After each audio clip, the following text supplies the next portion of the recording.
Taka. Ako, ito, medyo nung napakinggan ko ito, sabi ko, wow, ano kaya ang dahilan nito? Bakit nakipagpulong ang bagong Chinese envoy kay Marcoleta? Ba may ibig sabihin yan? Tingnan nga natin. Narito ang Balitang Pinoy TV.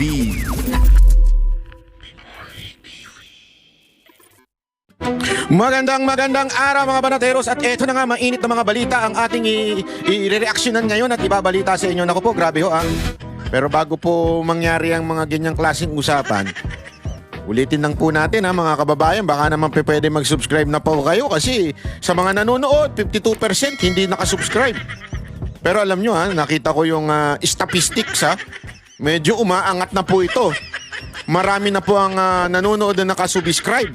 Pero kung maaari pa, yung iba pa, yung remaining na nanonood, baka naman pwede hong tayo mag-subscribe. Okay. Ito na nga, pag-usapan na po natin yun. Nagkakaiba-iba tayo kung ano ang pananaw natin, kung ano ba ang will ng tao. Basta ang sigurado ko, ayaw na nila kay Marcos kasi negative 3 na si Marcos. At gustong-gusto nila kay Vice President, ang mga tao, dahil kita mo naman, nung siniraan, lalong bumulusok pa angkat. Di ba? Si Marcos, bumulusok pa baba. Tandaan nyo ito, simpleng-simple na lang eh. Yung nanira, bumulusok pa baba. Yung siniraan, bumulusok pataas. Ano ibig sabihin nun? Sino ang gusto ng taong bayan? Yung nanira? O yung siniraan? Doon pala malalaman mo na, di ba? Kaya nga alam nyo mga kababayan, biglang nakakapagtaka. Ako ito, medyo nung napakinggan ko ito, sabi ko, wow, ano kaya ang dahilan nito? Bakit nakipagpulong ang bagong Chinese envoy kay Marcoleta? Ba may ibig sabihin yan? Tingnan nga natin. Yun po, unang-una, pinasalamatan niya ako na salamat ka niya na pinaunlakan mo ako sa imbitasyon ko na magkita tayo. At ako'y natutuwa sa marami nating napag-usapan. Ayun. Naku po, nag-usap sila. Ano kaya pinag-usapan nila? Isasabihin kaya ni Marcoleta ito, Senator Marcoleta, ano ba pinag-usapan nyo? Hindi, alam mo, ito ha, walang biro ito ha. Ngayong mga panapanahon na ito, kahit sa Africa, yung isang leader doon ay nakipag-usap ang China. China na ang pinaka-partner nitong African country na ito, yung ano ba yung ano ba yun? Nakalimutan ko na. Mamaya sasabihin ko sa inyo. Pero dahil doon umaasenso na yung ano nila, tinaboy nila yung mga western world kasi inaapi nga naman sila. So dito sila nakipag-usap sa China at dahil doon umaasenso sila. Oh, hindi kaya ito ganito rin. Naku! Hindi ko alam pero bakit kaya sila nakipag-usap dito kay Marcoleta? Alam mo kasi ito si Marcoleta. May nagsabi sa akin kasi tinanong ko. Siyempre, presidente si VP Sara Duterte, di ba? Sa 2028. Nagsabi sa akin, alam mo magandang kumandidatong vice president, si Marcoleta.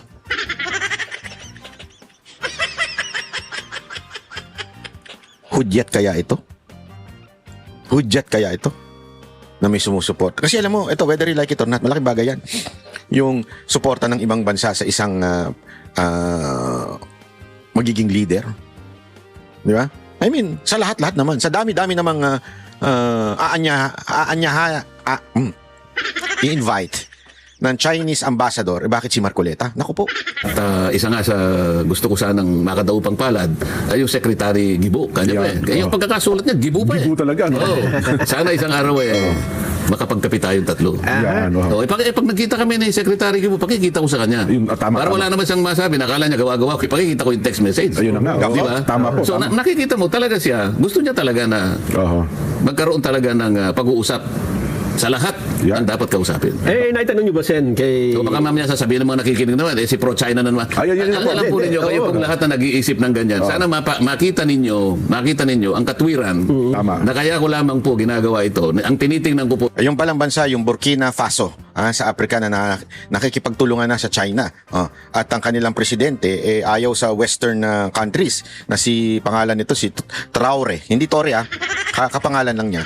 Medyo kapatunog lang sa kanya. Ang kanyang presidente na ngayon ay nag-take over after nung nagkaroon ng kusa kanila. At yun ang ganda ng pamamahala, tuloy-tuloy.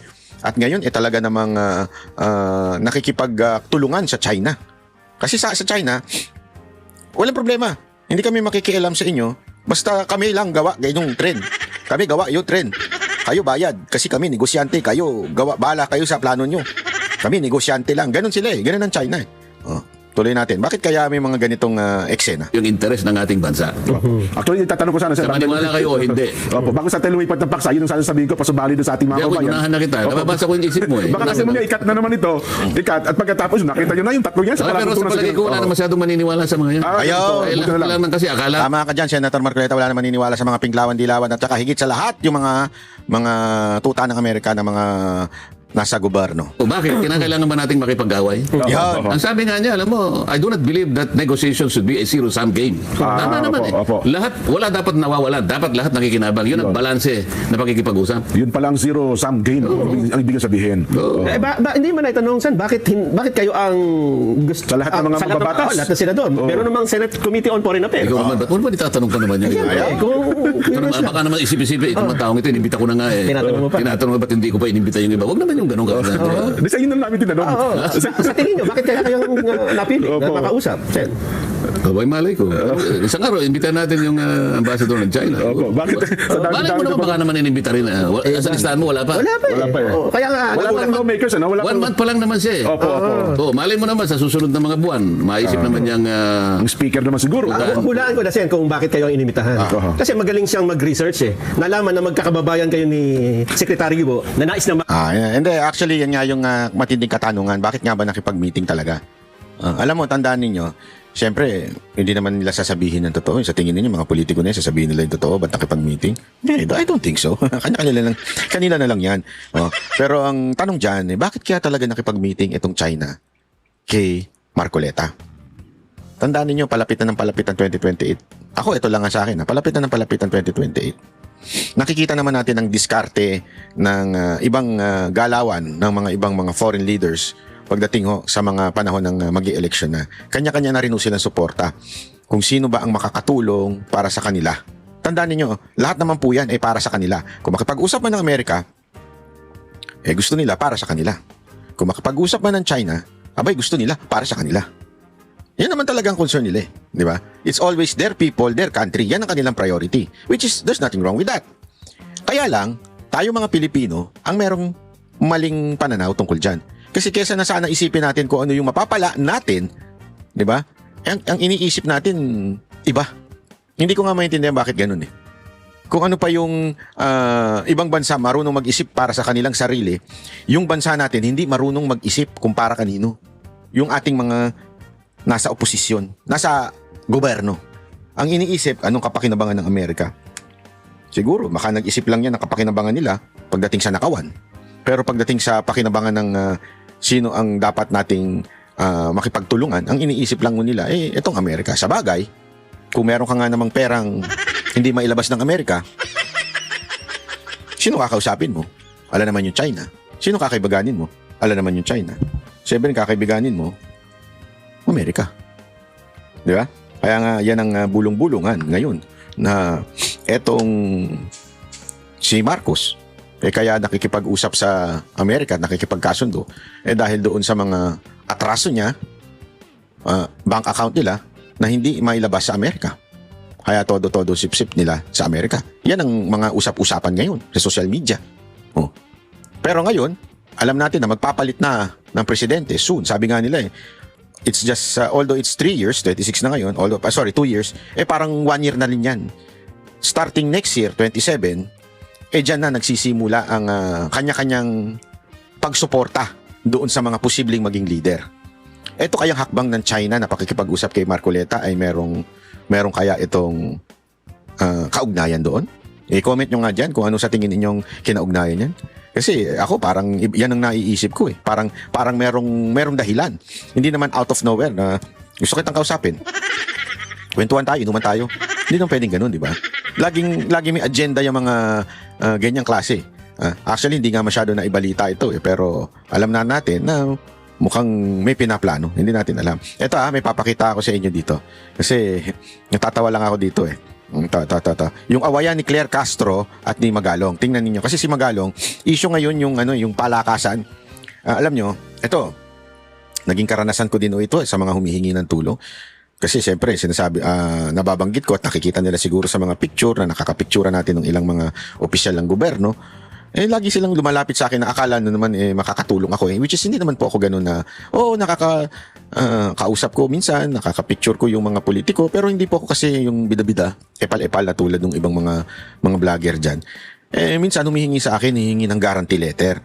Ngayon, issue kasi yan. Kasi bakit ba kailangan ng guarantee letter para lang tulungan ka ng gobyerno? Halimbawa, hingi sila ng guarantee letter from this senator or from this congressman or from this mayor, tapos dadalhin mo ngayon sa DOH hospital o sa mga public hospital para yung guarantee letter na yun, palabasin ka na o payagang parang yun na yung bayad mo muna at babayaran na lang ng nung politiko kung sino man yun. Bakit may ganun? Bakit hindi na lang ibigay ng diretsyo? Yun ang hindi ko magets eh. Bakit may mga pondo, mga senators, congressmen for medical bills ng mga constituent nila o ng mga nasasakupan nila? Bakit hindi na lang matik na?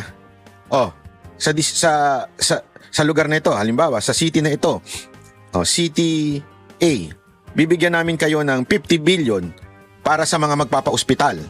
Matik na yan, nandun na sa ospital, babaynos na lang, lahat ng mga magpapagamot. Bakit kailangan mo pang lumapit doon sa mayor, congressman, na magbibigay ng letter? Sige, yung letter kasi na yun, parang guarantee letter na yung pondo ng congressman o pondo ng mayor o pondo ng senator, doon kukunin yung pambayad. Bakit hindi na lang kunin doon sa mga mayor, sa mga congressman, sa mga senador, yung pondo, tapos ilagay doon sa ospital? Tapos, menos na lang. May pumunta dito, anong distrito ka? District 2. Sa District 2, may ganitong pondo, minus. Bakit kailangan mo pang lumuhod doon sa hayop na congressman na yun para lang makautang ka? Pero naman natin yan eh. Para iboto. Yung ba ibig sabihin nun? Para maalala si congressman, di makalimutan. Di ba? Ang pangit niyan eh. Ngayon, sinitayan ni Magalong. Dahil nga merong panukala daw doon sa budget ng 2026 na anti-EPAL bill. Sa totoo lang, ang tagal na unyang anti-EPAL na yan, hindi nga nasusunod yung mga pangalan. Dapat wala, mga picture ng mga politiko. Di ba? Dapat wala nga, pero nandyan pag nagpapagamot. Ito, panoorin na ito to ha. Sa ngayon po, mawalang galang na sa kumakain ha. Baka masuka kayo dito. kita po natin kung ano po ang nais ng Pangulo. Ipinalagay po, nakalagay po mismo sa 2026 GAA na patungkol po sa anti-EPAL. Paunti-unti po na gusto ng Pangulo marisolba ang issue na ito. Number 1 kayo dyan eh. Ultimo nga pangalan ng mga bigas, pangalan BBM. Di ba? Kaliwat kanan ang pamimigay ng ni Marcos. Nandun mukha niya, pati si First Lady nakingialam. Kayo ang EPAL. Dapat hindi nyo nilagyan ng anti-EPAL bill. Dapat nilagyan nyo anti-Marcos bill. Di ba? O anti-Romualdez bill. Isa pang EPAL yan. Napakatinding ka-EPALan nun. So kung yan po ang nakikita ng mga department heads na dapat ay mas mabilis, tignan po natin kung kailan po nila magagawa ang kanilang mga guidelines. Tinanong ko po kanina yan kay Sec. John Vic at saka kay Secretary Toledo. Tingtiin po natin ang mga guidelines pero ang nais po ng Pangulo mas mabilis na panahon. Maayos po ito. Salamat po. Sunod po, Raquel Bayan, Radyo Pilipinas. Good morning po, Yusek. Reaction lang po from Malacanang with regards pa rin po sa guarantee letters according to Baguio City Mayor Benjamin Magalong. Mahalaga daw po na maitama yung statement ng Department of Health na hindi naman daw po kailangan ng guarantee letters doon sa mga ospital na pinatatakbo nag-operate under DOH. But sa Baguio City alone, according to the Mayor, katuwang daw ng mga pasyente na nangangailangan ng pambayad ng ospital yung guarantee letters and kailangan daw pong ilahad yung tunay na sitwasyon on ground. Your thoughts, Yusek? Actually, nadinig ko po yan maliban po sa statement na yan na natin nabasa. Nadinig ko po ang kanyang interview. Ang sabi po niya ay sinungaling si Secretary Ted Herbosa sa pagsasalita na hindi naman po nagre-rely ang DOH hospitals especially with regard to basic accommodations sa guarantee letters. So bago po siguro... So sinungaling. Yan ang sabi ni Magalong dahil daw doon sa... Sabi ni Herbosa, yung sekretary ng DOH, na sinasabing hindi naman daw nagre-rely ang mga ospital sa guaranteed letters. Alam mo, isang katarantaduhan yan. Hindi totoo talaga yan eh. Sinungaling talaga eh. Ang dami kong experience na ganyan. Hindi makakalabas, hindi makakano, kailangan talaga ng guarantee letter, hihingi yung hospital para mabayaran yung bill mo. 'Di ba? Tapos sasabihin nyo hindi kayo nakarely. Kasi nungalingan, tama si Magalong dito. Alam mo, pag si Magalong naman may mali, pinupunan natin eh. Pero tama si Magalong sa pagsasabing sinungaling talaga itong sekretary ng DOH na sabing hindi kailangan. Kalokohan. Magsalita ang isang tao na sinungaling, kailangan muna nilang humarap sa salamin at tanungin nila sa sarili nila, sino ba talaga ang sinungaling? Tandaan po natin, itong anti-EPAL bill na nasa 2026 GAA, pinasimulan po ito ng Pangulo. Wala pa po itong anumang administrasyon na nagpapa-implement ito. Pero ngayon, nagiging usap-usapan dahil yan po ang gusto ng Pangulo. So, hindi pa po nasisimulan, Papa-implement pa lang po, sinisiraan na. So yun ang punto ni Claire Castro. Sabi niya, hindi pa nga nagsisimula kasi parang kasisimula pa lang nitong anti-EPAL bill. Nasabi niya siya lang daw, si Marcos lang daw. Parang ICI din yan eh. Ano yung sa ICI? Na parang anti-corruption si Marcos, di ba? ICI, gumawa. Pero wala namang power yung ICI. So, ibig sabihin, bullshit lang, kalokohan, katarantaduhan lang yung sinasabi ninyo. Walang saysay po yung ganyang statement. Kasi until talagang maramdaman ng taong bayan yung hindi na kailangan ng guarantee letter para mabayaran yung kanilang hospital bill. Lahat yan, para lang sa optics, para lang sa panglabas. Hindi talaga para totoo. Isa na namang propaganda lang ng Malacanang. Ito na nga mga kabalita. Ano na ang masasabi nyo patungkol sa balitang ito? Please comment down below mga kabalita. Pag-usapan natin yan sa comment section. At kung di ka pa nakasubscribe sa ating channel, baka naman